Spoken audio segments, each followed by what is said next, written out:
여러분, 군대를 가면은 먼저 훈련소를 가게 됩니다. 훈련소에서 한 5, 6주 정도 훈련을 받게 되는 거죠. 그러고 나서 자기가 이제 제대할 때까지 근무할 자대라고 하는 곳으로 가게 됩니다. 여러분, 훈련소에서 하루 종일 가장 많이 하는 일이 뭘 것 같습니까? 어떤 사람은 이런 질문하면은 밥 먹는 일이요. 밥은 세 끼밖에 먹지 않습니다. 여러분, 관등성명이라는 게 있습니다. 이것은 뭔가 하니까 자기 계급과 이름을 밝히는 거예요.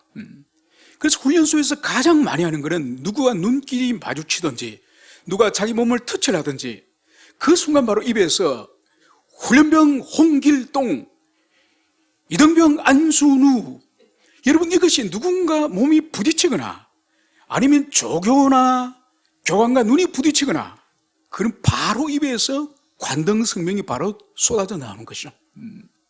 여러분, 이 관등성명의 이 의미가 뭔가요? 자기는 지금 민간인이 아니라 군인이고, 그리고 계급은 훈련병이든지 이등병이지 일등병이든지 상병이든지 병장이든지 그런 존재라고 하는 자기 정체성, 자기 인식을 하루에도 수십 번씩 그것을 우리 머릿속에 심어주는 거예요. 그래서 너는 더 이상 민간인이 아니다. 너희는 이제는 먹고 싶은 대로 먹고 자고 싶은 대로 자고 가고 싶은 대로 가는 것이 아니라 일어날 시간에 일어나고 잠잘 시간에 자고 먹어야 될 시간에 먹고 먹는 양도 나라에서 정해주는 양만큼 먹고, 여러분, 이 모든 것이 규범과 질서를 따라서 움직이는 존재가 바로 군인이에요. 여러분, 그래서 군대 가면은 가장 고통을 받는 사람 중에 한 사람이 경상도 사람이에요. 왜냐하면은 이 경상도 사투리가 워낙 강하지 않습니까? 이게 안 고쳐져요. 그래서 지방색을 드러내는 말을 쓰면은 맞습니다. 그래서 그 사투리가 없어질 때까지. 그리고 철저히 군대식 용어와 군대식 사고체계, 이것으로 철저히 개조를 시키는 개조를. 그래서 민간에서 가지고 있던 모든 가치관이나 삶의 양식이나 게으름이나 이 방탕함이나 이 모든 것들을 다 빼내는 거예요. 빼내서 이제 자대로 자기가 이제는 제대하게 될 그 부대에서 이제 근무하게 되는 거예요. 여러분, 만약 그렇지 않고 그 사람이 집에서 10시에 일어나고, 안 그러면 어떤 사람은 새벽 3시에 일어나서 그리고 밤 또 한 9시에 자서 새벽 2시에 일어나는 사람. 여러분, 사람들마다 이 사회생활 하면서 제가 낄 거지 않습니까? 만약 군대에서 만약 어떤 사람은 12시에 일어나고 어떤 사람은 아침 6시가 아니라 낮 12시에 일어나고, 여러분, 그러면 군대가 어떻게 되겠습니까? 개판이 되고 혼란이 되는 거죠. 그런 군대는 절대로 전쟁에서 승리할 수 없고 전쟁을 위해서 준비될 수 없는 군대예요. 그래서 철저하게 모든 것을 단체적으로 공동체적으로 함께 먹고 함께 자고 함께 일어나고 함께 훈련받고 또 똑같은 가치체계를 다 교육을 받는 거예요. 그래야 한 사람의 지휘관에 의해서 일사불란하게 훈련하고 일사불란하게 전쟁을 하여서 승리할 수 있는 거예요. 여러분, 이스라엘 백성을 하나님께서는 1년 전만 하더라도 노예였습니다. 여러분, 노예 본질이 뭐죠? 자아가 없는 거지 않습니까? 자아가 없고 타율적으로 움직이는 것이 그게 노예예요, 노예.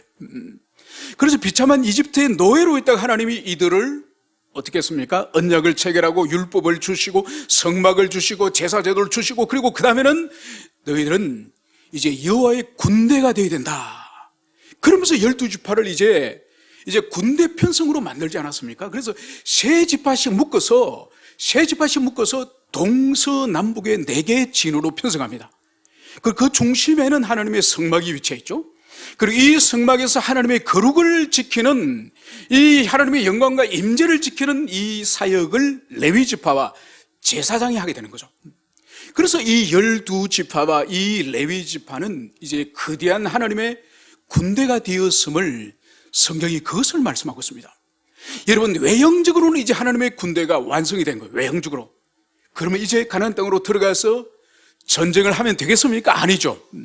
하드웨어는 갖추었지만은 그들의 정신과 그들의 내면 세계를 하나님이 이제 이 이스라엘 백성들에게 여호와의 군대에 합당한 삶과 삶의 양식과 정신을 주님께서 이제 갖추기 시작합니다. 그 내용이 이 5장과 6장에서 본격적으로 이제 등장하니, 이제 하나님이 그들 내면 가운데 4개의 이 정신과 이 내면의 이 사상을 집어넣는데, 그것이 첫 번째 뭔가 하니까 공동체의 정결. 바로 여호와 하나님의 군대이기 때문에 하나님이 거룩한 것처럼 이 군대 또한 거룩한 군대가 되어야 되는 거죠. 그래서 여호와의 이 백성들 향해서 너희들은 정결하라, 이것을 말씀하시고, 그리고 그 다음에 다루는 것이 공동체의 화목. 아무리 많은 군대가 있다 할지라도 그들이 신뢰하지 못하고 서로를 미워하고 서로를 다툰다고 한다면 그 군대는 바로 오합지졸이 불과한 것이죠. 그리고 화목을 주님께서 말씀하시고, 세 번째로는 하나님께 자신을 드리는 헌신, 이 준비된 헌신을 하나님께서 이제 가르치시고, 마지막에는 뭐니 해도 아무리 인간이 열심을 내어서 자기 일을 힘써서 일을 하도록 하나님의 축복이 있어야 되지 않습니까? 그래서 마지막으로는 하나님의 축복에 관해서 이제 말씀하는 것을 볼 수 있습니다. 여러분, 그래서 이제 이 이스라엘 백성들은 가나안 땅에 들어가서 전쟁하는 것은 사람의 수가 많으면 이기고 무기체계가 뛰어나면 이기고 전략이 뛰어나면 이기는 그런 육적 전쟁이 아니라 이것은 영적 전쟁이에요. 그래서 영적 전쟁이기 때문에 이 4가지 정신을 반드시 갖춘 그런 군대만이 전쟁에 승리할 수 있다는 것을 하나님이 오늘 가르치시기 위해서 이제 본격적으로 주님의 말씀을 함께 살펴보도록 하겠습니다. 오늘 5장 1절에서는 여호와께서 모세에게 말씀하여 이르시되 이스라엘 자손에게 명령하여 모든 나병 환자와 유출증 있는 자와 죽음으로 부정하게 된 자를 다 진영 밖으로 내보내되, 오늘 하나님께서는 모세에게 명령하십니다. 그리고 하나님께서는 모세에게 말씀을 주시면서 이것을 이스라엘 백성들에게 명령하라. 여러분, 그래서 명령체계가 여호와 하나님이 먼저 말씀을 모세에게 주시고, 모세는 하나님의 말씀을 받아서 이제 이스라엘 백성들에게 그 말씀을 지금 전달하는 거예요. 그 전달의 내용이 바로 뭐냐? 이스라엘 백성들 가운데, 이 진 가운데에 모든 나병 환자와 유출증이 있는 자, 그리고 죽음으로 부정하게 된 자를 다 진영 밖으로 내보내라. 여러분, 오늘 하나님께서는 이 공동체 가운데에 어떤 특정한 사람에 대해서 공동체에서 내어보내기를 주님께서 원하시고 있습니다. 여러분, 우리 성경은 내어보내다고 번역을 하고 있지만은 이 의미가 뭔가 하니까 쫓아내다, 추방하다. 그래서 물리적으로 그 사람을 내보내는, 추방하는 그것을 하라고 주님께서 말씀하십니다. 그 사람이 누구냐? 모든 나병 환자. 여러분, 오늘날 우리가 나병 환자라고 한다면은 한센병 환자를 우리가 생각하지 않습니까? 그러니까 요즘은 잘 사용하지 않습니다만 문둥병 환자라고 옛날에 불렀지 않습니까? 여러분, 저희 고향 바로 옆마을에 나병 환자촌이 어릴 때부터 있었습니다. 그리고 저희 또 마을에는 저희 친척 숙모님 중에 한 분이 나병 환자가 인생 중년에 환자가 되신 분이 계셨는데, 이분이 이제 나병 환자 마을로 들어가시지 않으시고, 왜냐하면 가족들이 다 거기 마을에 있으니까, 그래서 마을 사람들의 이 협조와 동의를 구해가지고 마을에서 좀 떨어진 산빛 아래 이 초가집을 지어가지고 그분이 늙어 죽으실 때까지 그곳에서 계신 것을 볼 수 있습니다. 여러분, 우리가 흔히 오늘날 사용하는 나병 환자, 이런 환자와 오늘 성경에서 말하는 모든 나병 환자는 개념의 차이가 있습니다. 바로 이게 뭔가 하니까, 이 당시에 이 구약시대 때 이스라엘 백성들에게는 오늘날 한센병 같은 개념이 그때는 없었던 것이에요. 여러분, 이 한센병의 발견은 노르웨이 한센 박사가 19세기 말에 이 나병이라고 하는 이 독특한 병을 일으키는 나균을 발견한 거예요. 그러니까 현미경이 발견되고 나서 그 사람들 속에서 독특한 균이 있음을 발견하게 되는 거죠. 그게 이제 나균이고, 나균이 몸속에 들어와서 수년 또는 수십 년 동안 머물다가 드디어 발병을 해서 나병 환자가 되는 거예요. 그래서 오늘날 사용하는 나병은 이 한센 박사가 발견한 나균에 의한 이 한센병을 제한해서 말하지만은 이 구약 성경에서 지금 여기서 모세가 기록한 모든 나병 환자라고 하는 것은 그런 나병을 포함할 뿐만 아니라 광범위한 피부 질환을 말하는 거예요. 그래서 피부에 어떤 백반이 생겨서 피부에 흰 점이 생겨나거나, 안 그러면 피부가 어느 부분이 딱딱해지면서 그 딱딱한 조직이 점점 확대돼서 큰 이 딱딱한 피부 조직이 큰 그런 덩어리가 되는 그런 질병도 있습니다. 그래서 아니면 매우 가려운 그런 피부 질환이라든지, 아니면 피부에 하얀 껍질이라는 그런 질병이라든지, 그래서 광범위한 이 피부병, 그래서 이 피부병은 전염성이 또 아주 있습니다. 옆에 사람에게 옮기는 거예요. 이 모든 것들을 포함한 것이 이 성경에서 이 나병 환자예요. 그리고 두 번째는 유출증이 있는 자. 여러분, 유출증은 뭔가 하니까 남녀의 생식기에서 피 또는 분비물이 나오는 이 부정한 질병이에요. 여러분, 이것은 이 남녀의 이 부정한 성생활과 관계에 있는, 이 성범죄와 관계에 있는 그런 결과로서 이런 병이 주어진다고 보는 것이죠. 그래서 이것 또한 죄의 결과일 수가 있습니다. 그리고 마지막 세 번째로는 이제 죽음으로 부정하게 된 자. 이 죽음은 사람의 시체 또는 동물의 시체, 이 죽은 사체를 이제 손을 만짐으로 말미암아서 이미 죽은 자는 사람이든 짐승이든 부정한 거지 않습니까? 그 부정한 죽음, 즉 사체에 손을 댄 그 사람 또한 부정해야 되는 거죠. 그래서 이 예시하고 있는 나병 환자, 유출증 환자, 죽음으로 부정하게 된 이 자들을 오늘 하나님께서는 어떻게 하라고요? 이런 자들을 이 진에서 내어보내라. 이 말씀을 여기서 하고 있습니다. 그런데 내어보내되 오늘 3절에서 남녀를 막론하고 다 진 밖으로 내어보내어 그들이 진영을 더럽히지 말게 하라. 여러분, 이런 사람에 대해서는 이미 레위기에서는 정결법에 관한 말씀이 아주 상세하게 기술되어 있지 않습니까?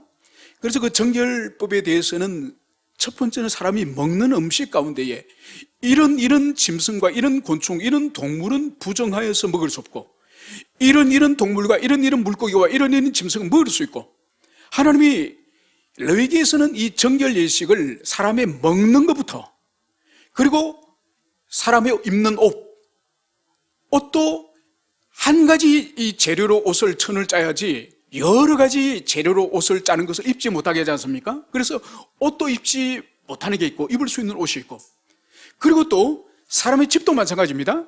집에도 정결한 집이 있고 부정한 집이 있고, 그래서 그 집에서 곰팡이가 서려 있거나 입는 옷에 곰팡이가 서려 있거나 그러면 그것은 다 부정한 것이에요.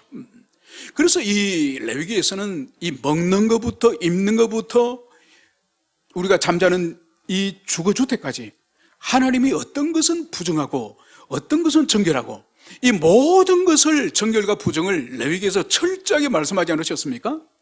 여러분, 그래서 여기 이 세 가지도 대표적으로 부정한 것이죠. 그래서 이 부정한 여기에 감염된 사람들은 다 진 밖으로 내어보내라. 이 명령을 오늘 여기서 하고 있는 것을 여기서 보여주고 있습니다. 여러분, 왜 그러면은 이들을 진 밖으로 내어보냅니까? 그것은 바로 이렇게 말씀하시는 거죠. 그들이 진영을 더럽히게 하지 말라. 그들이 부정하기 때문에 부정한 그들이 그 진영에 머물므로 말미암아서 부정이 확대되고 부정이 감염되고 부정이 전염되어서 진 전체가 더럽혀질까 봐 주님께서는 그들을 빨리 내어보내라. 그러면서 남녀 가릴 것 없이 누구도 차별하지 말고 누구도 봐주지 말고 이 부정한 자는 반드시 공동체 밖으로 진 밖으로 쫓아보내라. 이 말씀을 여기서 하고 있는 것입니다. 그러면 도대체 왜 이들을 진영을 더럽히는 이들을 쫓아보낼까 될까요? 그것은 바로 내가 그 진영 가운데 거하느니라. 바로 거룩하신 하나님이 이 진영 가운데 거하시기 때문에 거룩하신 하나님의 그 영광을, 그분의 거룩함을 훼손할 수 있기 때문에 오늘 부정한 자를 다 진 밖으로 내어 쫓아라. 이 말씀을 여기 하고 있음을 볼 수 있습니다. 여러분, 이것을 생각함에 있어서 우리가 하나의 염두에 둘 것이 바로 뭔가 하니까, 이 이스라엘 백성은 얼마나 하나님께로부터 은택을 입은 영광스러운 민족인지 이것을 우리가 이해해야 됩니다. 보십시오.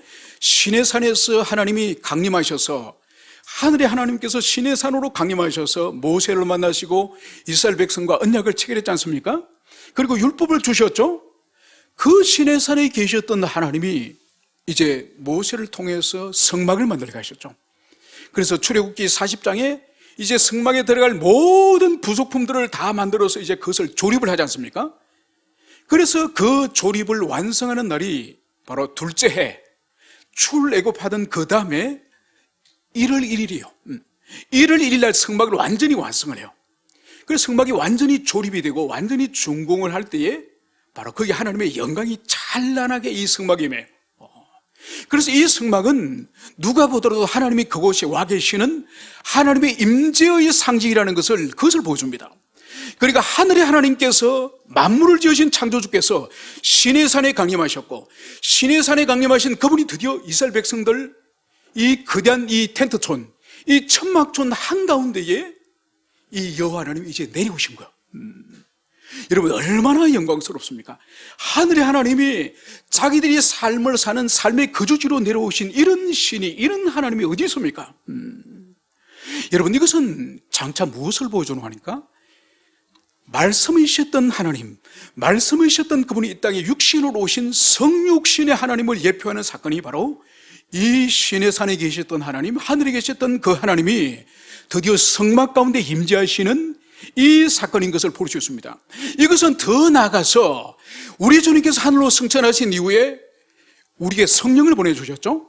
그래서 그리스도 예수를 인격적으로 믿고 복음을 인격적으로 영접한 그 사람 속에 성령이 내주하심을 우리는 믿지 않습니까?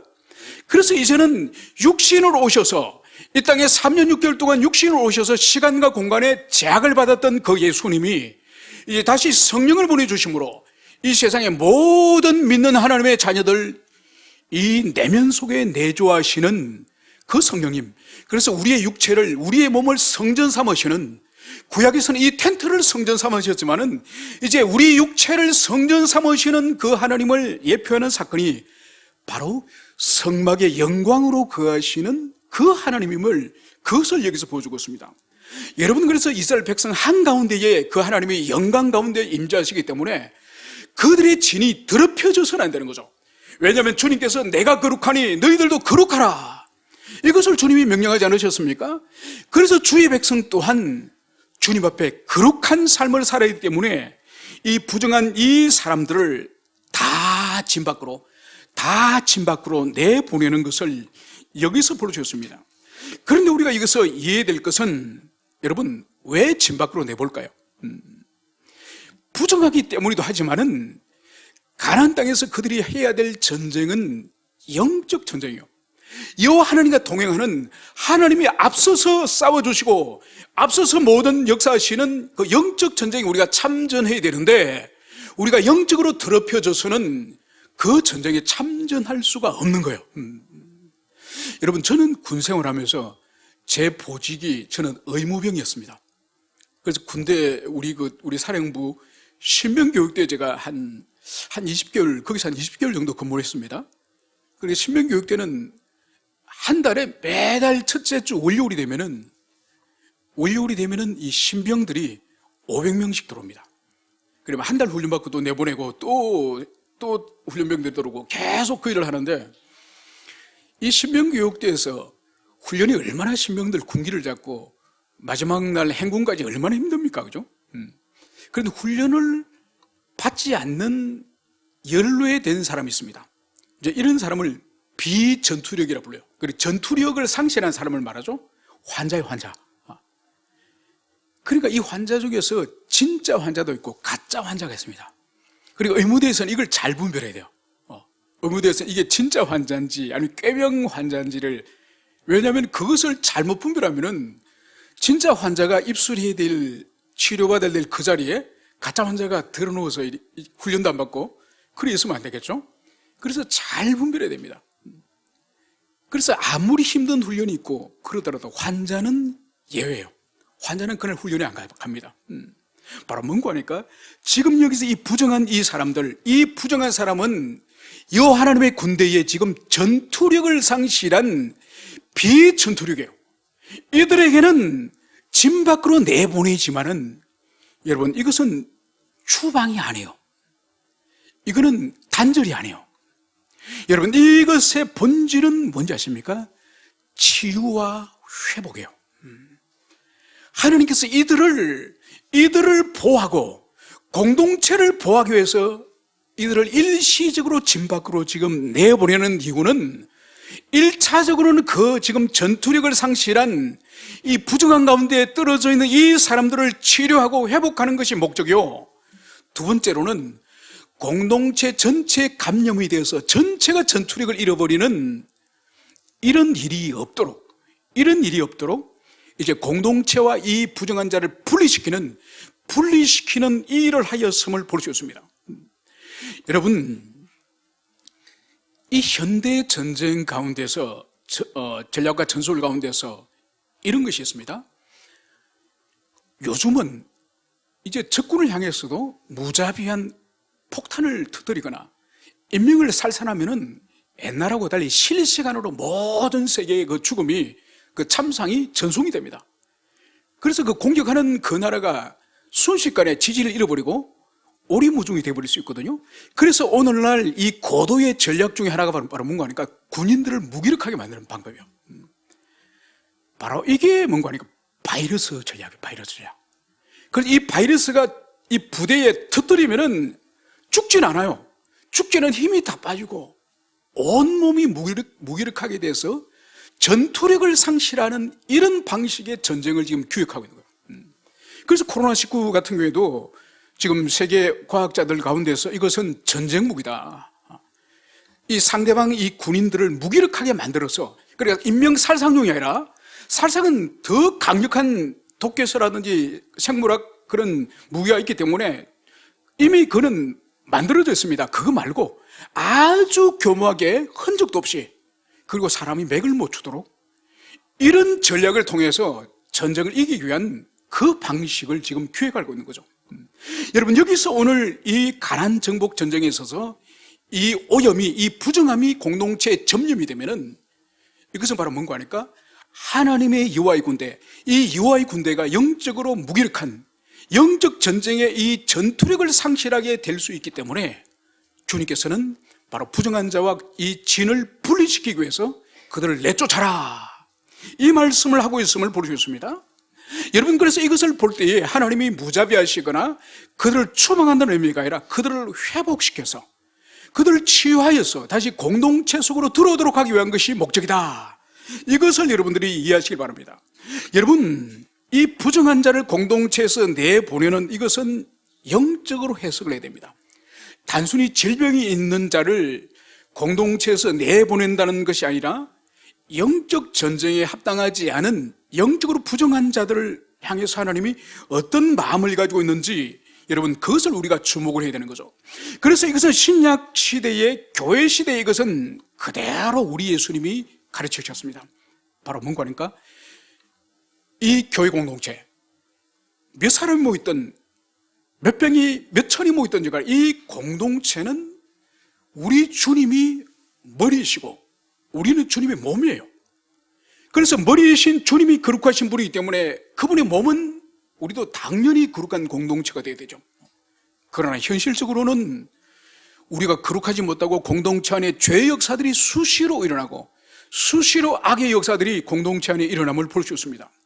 바로 그때에 공동체는 그 범죄하여 넘어진 범죄한 사람을 어떻게 해야 될지, 이것을 예수님께서 제자들에게 친히 가르쳐 주셨습니다. 그 표준이, 그 말씀이 오늘날 교회 헌법에서도 권징조례에서 본질적인 말씀이 바로 예수님이 직접 가르쳐 주신 이 마태복음 18장이라는 것을 우리는 기억해야 될 것입니다. 자, 우리는 그 본문을 직접 찾아서 예수님이 공동체 안에 부정한 자, 즉 공동체 안에 범죄한 자를 어떻게 예수님이 다루시기를 원하시는지 우리 함께 마태복음 18장 15절부터 17절까지를 우리 함께 읽으면서 예수님이 공동체의 범죄한 자를 어떻게 다루시기를 원하시는지 함께 나누도록 하겠습니다. 마태복음 18장 15절, 16, 17 세 구절을 읽습니다. 시작.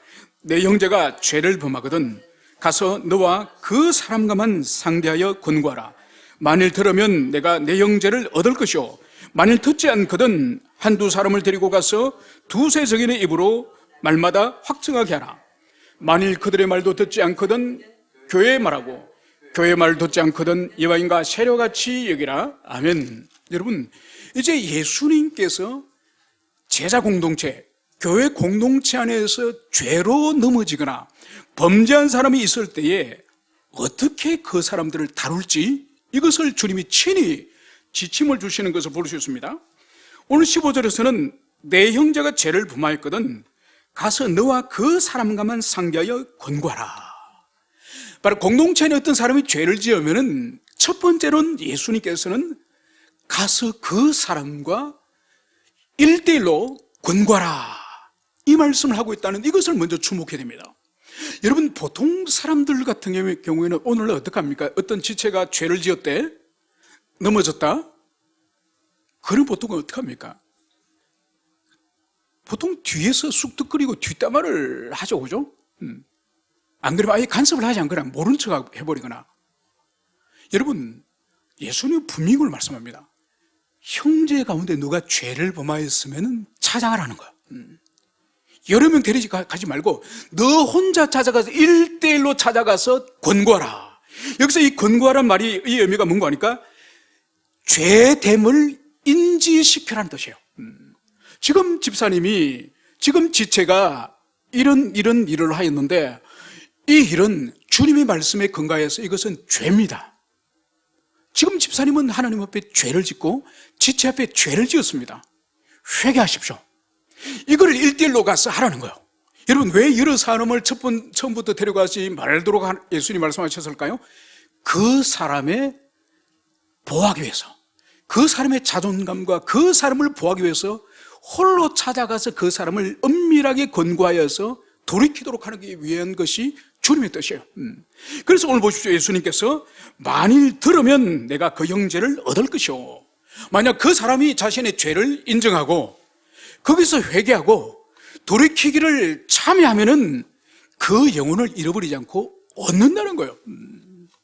여러분, 그래서 여기서 중요한 것이 바로 찾아가는 사람의 정신과 찾아왔을 때 자신의 죄를 지적했을 때에 시인하고 회개하는 이 삶의 자세가 바로 예수님이 가르치시는 공동체를 깨끗하게 하는, 공동체를 죄로부터 더 죄가 확산되지 않도록 하기 위한 방법이에요.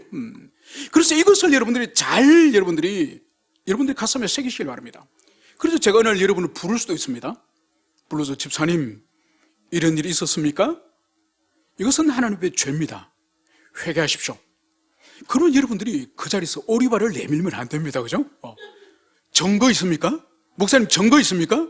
이런 말 하면 됩니다. 또 이런 말도 안 되는 거예요. 목사님은 죄 안 지었습니까? 목사님은 다른 사람에 상처 준 적 없습니까? 이런 말도 하면 안 됩니다. 1대1로 여러분을 불러서 권고하면은 맞습니다. 제가 주님과 공동체에 죄를 지었습니다. 지금이라도 회개하겠습니다. 그러면 그 영혼을 잃어버리지 않는 거예요. 그런데 그 사람이 만약 거절을 하면은 그 다음에 예수님이 뭘 말씀하느냐? 만일 듣지 않거든 한두 사람을 데려가서 두세 증인의 입으로 입마다 말마다 확정하게 하라. 이제 정인을 데려가라는 거죠. 그래서 구약의 율법에서도 두 사람이 정인의 효력이 있지 않습니까? 그래서 자기 빼고 두 사람을 데려가서 이제 그 사람들 앞에서 이제 그 사람의 말을 듣고 그리고 돌이키기를 또 촉구하고 만약 돌이키지 않기로 그 사람이 결단하면은 이제 두 사람이 정인이 되는 거죠. 그러고 나서 어떻게 하느냐? 이제 그들의 말도 듣지 않으면 이제 교회 공동체에 보고하는 거예요. 당회나 치리회에 보고하여서 이제 교회가 이제 결정을 하도록 하는 거죠. 그 사람에게 성찬에 참여를 6개월 정지하든지 아니면 계속 떠돌아다니면서 이단의 글짓된 가르침을 만나는 지체마다 불러내서 그것을 가르치든지 아니면 다른 지체나 공동체에 흠집을 내고 비난하고 욕을 하면서 계속 돌아다니든지 그러면 그 사람은 더 이상 그 공동체에 두면 안 되는 거죠.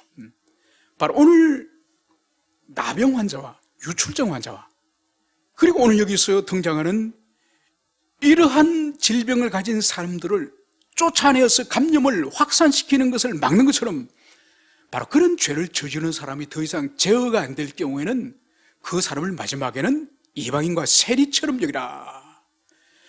그래서 교회헌법은 마지막 수단이 바로 출교입니다. 출교. 공동체로부터 이제 쫓아내는, 내보내는 것이 마지막 출교의 권징인 것을 여기서 볼 수가 있습니다. 여러분, 이 모든 것들은 하나님께서 범죄한 그 영혼을 살리기 위한 길이고, 두 번째는 공동체 전체를 구원하기 위한, 살리기 위한 것임을, 이것을 기억을 하셔야 됩니다. 여러분, 교회의 참된 표지, 개혁교회 참된 표지를 세 가지가 있다고 여러분들이 세례를 받을 때 여러분들이 아마 문답에서 공부했을 겁니다. 그래서 우리 교리를 공부할 때도 교회의 참된 표지 세 가지를 말씀을 하는데, 그 세 가지가 바로 뭔가 하니까 말씀의 바른 전파, 그리고 성례의 바른 집행, 그리고 마지막 세 번째가 권징의 바른 시행입니다. 그래서 하나님의 말씀을 바르게 전파해야 되는 거예요. 그리고 마음대로 성경을 해석하고 주관적으로 그렇게 전가하면 안 됩니다. 이단들이 대표적으로 그러지 않습니까? 참된 교회가 아니에요. 그리고 성례도 마찬가지예요. 우리 종교계 교회의 성례가 세례와 이 성찬이 있지 않습니까? 이것도 성경과 교회 전통과 교회 헌법에 근거하여서 이 성찬과 세례를 시행해야지, 마음대로 이 세례와 성찬을 베풀면 그건 참된 교회가 아니에요. 그래서 교회 헌법에서는 세례를 받기 위해서는 최소한 6개월을 출석을 잘 하면서 신앙생활을 하면서 영혼의 변화가 있을 때에 학습을 줍니다. 또 학습을 6개월 이상 이후에 신앙생활을 잘하고 영혼의 변화가 확실할 때 드디어 세례를 주는 거죠. 그리고 최소한 1년 이상을 신앙생활을 잘하고 영혼의 변화가 있을 때에 세례를 받는 거예요. 그런데 막 교회 온 지 한 달 됐는데 뜨겁게 기도하고 막 헌금도 막 뭉칫돈을 퍽퍽하고, 집사님 이번에 세례를 받으시죠? 한 날밖에 안 돼. 그 열정으로 충분합니다. 이러면 안 된다 이거. 반드시 헌법과 성경이 말하고 있는 그 규정을 따라야 됨을, 그것을 보여주는 거예요. 여러분, 성찬도 마찬가지죠. 성찬은 반드시 입교한 자, 세례받은 자들만이 성찬에 참여하는 거예요. 그러니까 성찬도 막 뜨겁게 찬양하고 뜨겁게 기도하고 열심히 사역하고 봉사하고, 교회 온 지 얼마 되지 않고 아직 성찬에 참여할 자격도 없어. 그런데 다 하는 김에 같이 합시다. 이러면 안 된다는 거예요. 참된 교회 아닙니다. 마지막으로 권징이에요. 이 권징 또한 참된 교회 표징이, 권징이 있는 교회, 권징이 있는 교회가 참된 교회 표징임을, 그것을 여기서 말씀을 하고 있습니다. 그래서 범죄한 신자들에게 이 권징을, 성실하게 이 권징을 시행해야 되는 거죠. 그래서 허물이 있고 연약함이 있으면 권면하고 책망하고, 그리고 그것이 이제 먹혀 들어가지 할 때는 더 깊은 권징을, 교회 법을 따라서 이것을 시행해야 됨을 볼 수 있습니다. 그래서 오늘 여기서 이 부정한 자들을 공동체에서 내보내는 것은 이 신약교회 이 권징, 교회를 정결케 하기 위한 이 권징의 의미가 여기 있음을, 이것을 볼 수 있습니다. 여러분, 이 세 가지 가운데에 오늘날 현대교회에서 가장 취약하고 가장 미약한 것이 뭘까요? 바로 권징의 바른 시행. 여러분, 이것이 오늘날 현대교회의 가장 미약한 교회의 표준 가운데 하나이죠. 나름대로 복음을 증거하고 말씀은 증거합니다. 또 성례도 집행을 합니다. 문제는 이 권징의 바른 시행이 현대교회에 와서 얼마나 힘든지 모릅니다. 이것은 교회 자체가 오늘날 이 권징을 바르게 시행할 의지가 없는 거예요. 시행할 의지가 없는 거예요. 그러니까 저 지체가 만약 권고를 하고 책망을 하고 권징을 시행하면은 저 지체가 교회를 떠나면 어떡하나. 저 지체가 교회를 떠날 뿐만 아니라 저 지체의 가족들이 떠나고, 저 지체의 일가 친척들, 또 친한 사람들, 구역 식구들이 떠나면 어떡하나. 여러분, 그 염려 때문에 좋은 게 좋다고 쓴말을 못하는 거예요. 그리고 또 그 지체들이 교회를 떠나면 어떤 일이 벌어지죠? 교회 재정이, 교회 헌금 수입이 줄어들죠? 아이고, 그러면 교회 손해가 되지. 그러면서 권징을 시행하지 않는 거예요. 여러분, 이것이 교회 입장으로 볼 때 권징을 시행하지 않는 하나의 병폐라고 한다면은, 이제 권징을 받아야 될 사람 입장으로 볼 때는 어떤 일이 벌어지죠? 여러분, 권징의 참된 의미를 그들이 받아들이지 못하는 거죠. 그 사람의 영혼을 살리기 위한 것이라니까. 살리기 위해서 경고를 주고 이제 공동체 분리시키고, 그래서 자기 자신을 깊이 성찰하도록 해서 하나님이 이 권징을 시행하는 거죠. 그런데 이 교회 하면 교회가 없나? 이 교회보다 훨씬 주차장도 넓고 카페도 있고 훨씬 더 좋은 서비스를 해주는 교회가 얼마나 많은데 겨우 그거 잘못했다고 권징을 받으라고? A씨, 권징을 받아야 될 이 성도들이 받을 의지가 없는 거예요. 받을 의지가 없이 메뚜기처럼 이 교회 저 교회로 뛰어다니는 거예요. 여러분, 이러니까 교회는 권징에 의지가 없고 성도들은 권징을 받을 또 의지가 없기 때문에, 여러분, 오늘날 교회가 이렇게 세상이 많더라도 다 교회가 부정해지고 더러워지니 거룩한 경건의 능력이 교회에서 나타나지 않는 거예요. 그래서 여러분, 이 권징은 영혼을 살리기 위한 방식이고, 우리가 혹 권징을 받더라도 내 영혼을 살리기 위한 하나님의 이 징계다, 이것을 여러분들이 가슴에 새기시길 축원합니다. 그러면서 이제 여호와님께서는 5절에서 6절에서 이렇게 말씀하십니다. 또 다른 말씀을 이제 하시면서, 남자나 여자나 사람들이 범하는 죄를 범하여 여호와께 거역함으로 죄를 지으면 그 지은 죄를 자복하고 그 죄값을 온전히 갚되 5분의 1을 다하여 그가 죄를 지었던 그 사람에게 돌려줄 것이요. 여러분, 또다시 하나님께서는 모세에게 말씀하십니다. 이제 이스라엘 자손에게 이제 그것을 명령하라고 말씀하시면서, 남자나 여자나 사람들이 범하는 죄를 범하여 여호와께 거역함으로 죄를 지으면, 여러분, 오늘 여기서 우리가 두 가지를 살펴볼 텐데, 남자나 여자나 모든 사람이 다 죄를 짓죠, 그죠? 그래서 사람에게 죄를 범하면, 이것이 바로 여호와께 거역함으로 죄를 지으면, 여러분, 사람이 사람에게 죄를 짓는 거예요, 그죠? 사람이 사람에게 죄를 짓는 것을 오늘 여호와를 거역하는 것이라고 말씀하는 거예요.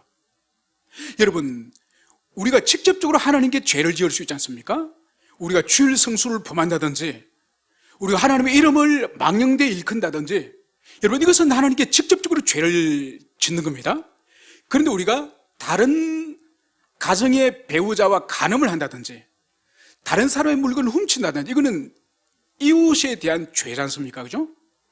오늘 성경은 이웃에 대하여, 사람에 대하여 죄를 저질렀더라도 그것은 바로 하나님을 여호와께 거역함이라고 말씀하는 거예요. 여러분, 우리 성경은 거역함이라고 번역을 하고 있지만은 이것은 반역하다, 배반하다, 이건 아주 하나님에 대한 적대감이 가득한 상태의 하나님을 대적하는 것을 말하는 거예요.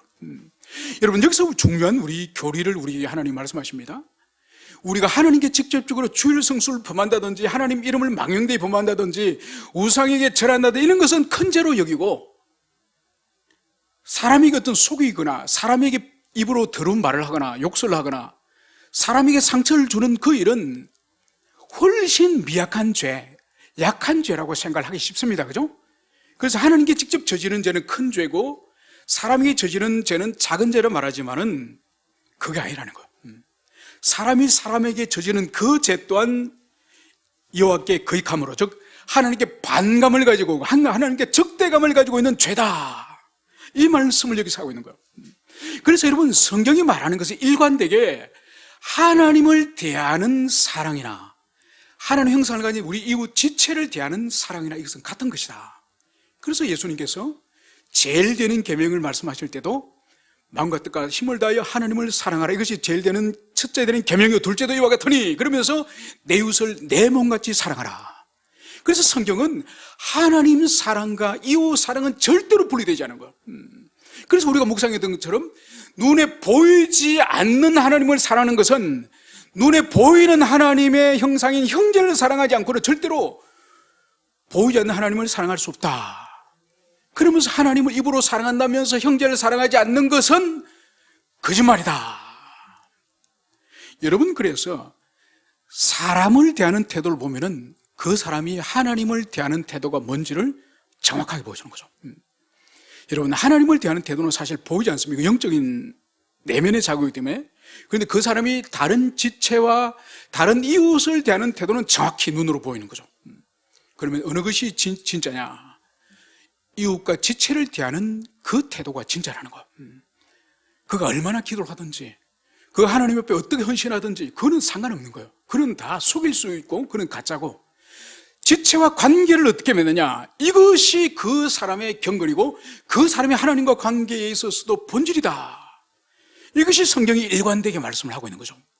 그래서 오늘 여기서도 사람이 사람에 대해서 지은 죄, 그것이 바로 하나님을 대적한 죄다, 이 말씀을 하면서 바로 이런 죄를 범한 자들이 이제 어떻게 되느냐, 오늘 7절에서는 그 지은 죄를 자복하고, 제일 먼저 하나님 앞에 지은 죄는, 범죄한 사람이 가장 먼저 해야 될 것은 자기 죄를 자복하는, 지은 죄를 인정하는, 진실로 인정하는 이 일이 가장 먼저예요. 먼저 보상을 하고 책임을 지는 이것은 두 번째고, 가장 먼저 하나님 앞에 참여하고 자기 죄를 시인하고 인정하는 이 일이 가장 먼저임을, 여러분, 이것을 오늘 요한하나님께서 말씀하고 있음을, 이것을 보여주고 있습니다. 여러분, 그래서 자기 죄를 인정하는 일이 얼마나 힘든지 모릅니다. 이렇게 권고를 하고 책망을 하면은 거기 앞에서는 눈물 흘리거나 그 앞에서는 잘못한 척을 하더라도, 여러분, 진실로 참여한 사람의 특징이 뭔지 압니까? 그 죄를 혐오하는 거예요. 더 이상 그 죄를 짓지 않으려고 몸부림치는 거예요. 여러분, 많은 사람이 그러질 못해요. 책망할 때는 그 앞에서 눈물 흘리면서 다시 그 죄를 짓지 않을 것처럼 그렇게 하지만은 또다시 그런 죄를 짓고 그보다 더 흉악한 죄를 저지르는 사람이 얼마나 많은지 몰라요. 여러분, 그 모든 것들은 죄를 자복한 것이 아니에요. 죄를 자복한 것은 입으로 자복하는 것이 아니라 삶으로 자복해서 삶으로 돌이키는 그것이 진정으로 자복하는 거죠. 여러분, 그래서 회개의 의미, 이 헬라어로 메타노야, 이 메타노야, 이 뜻이 바로 뭔가 가던 방향을 돌이키는, 그래서 가던 방향을 완전히 다른 방향으로 돌아가는 것이 메타노야, 회개예요. 여러분, 가던 방향을 돌아가지 않고 계속 그 길을 가면서 나는 입으로 나는 회개했다, 여러분, 가짜예요. 가짜. 하나님을 속이는 것이고 자기를 속이는 것이고 지체를 속이는, 그런 더 끔찍한 죄임을, 그것을 우리가 기억해야 될 것입니다. 그러면서 이 자복으로 끝나느냐, 자복으로 시작해서 이제 그 죄값을 온전히 갚되 5분의 1을 다하여 그가 죄를 지었던 그 사람에게 돌려줄 것이요. 여러분, 이 7절에서 상징하고 있는 것은 이 물질적인 죄를 말하는 거예요. 물질적으로 지체에게 어떤 손해를 끼친 죄를 말하는 거예요. 그러나 거기에 한정되는 것이 아닙니다. 꼭 물질적으로 손해 끼친 거에 한정되는 것이 아니라 이웃에게 손해를 끼쳤던 모든 명예적 손실이나 아니면 인격적인 어떤 혐오감이나 인격적 상처나 모든 것을 다 포함하는 거예요. 그 모든 죄에 대해서 반드시 책임을 지라는 거예요. 반드시 책임을 지되, 그 책임은 지체가 받았던 그 손해에다가 5분의 1을 더하여서 그것을 보상하라. 여러분, 이 모세 율법은 지금부터 3,500년 전에 주어진 율법이에요. 이 5분의 1의 이 의미가 오늘날로 해석하면 뭐죠? 손해본 부분보다가 5분의 1, 20%를 더 추가해서 그것을 지불하도록 하는 것은 오늘날 개념으로 볼 때는 이게 뭐죠? 위자료죠, 위자료.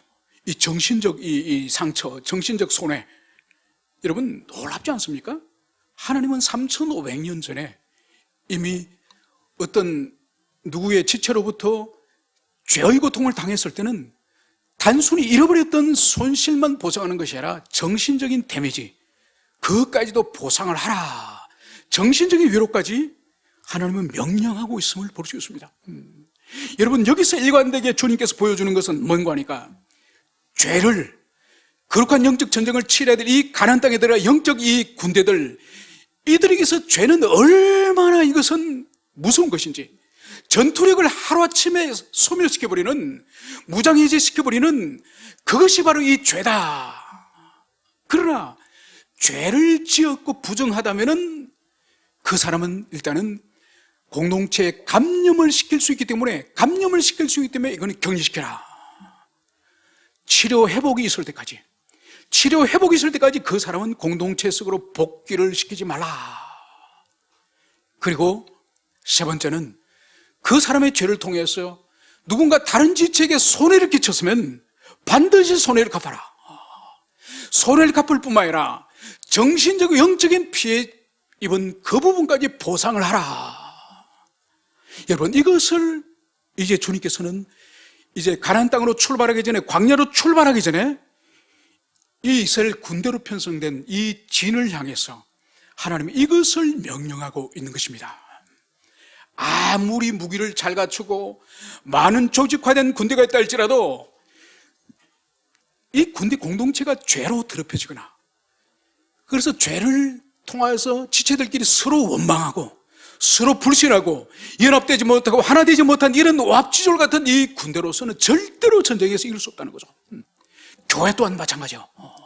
몇 사람이 모였던 간에 그 모든 지체와의 관계는 하나님의 사랑과 생명으로 연합되어져야 되고, 서로를 내 몸처럼 귀히 여기게 되고, 서로를 하나님의 그 형상이기 때문에, 존귀한 존재이기 때문에 말이나 행동이나 마음의 생각이나 모든 것을 주의 깊게 그 지체를 배려하는 마음을 가지고 대해야 됨을, 그것을 여기서 보여주고 있는 거죠.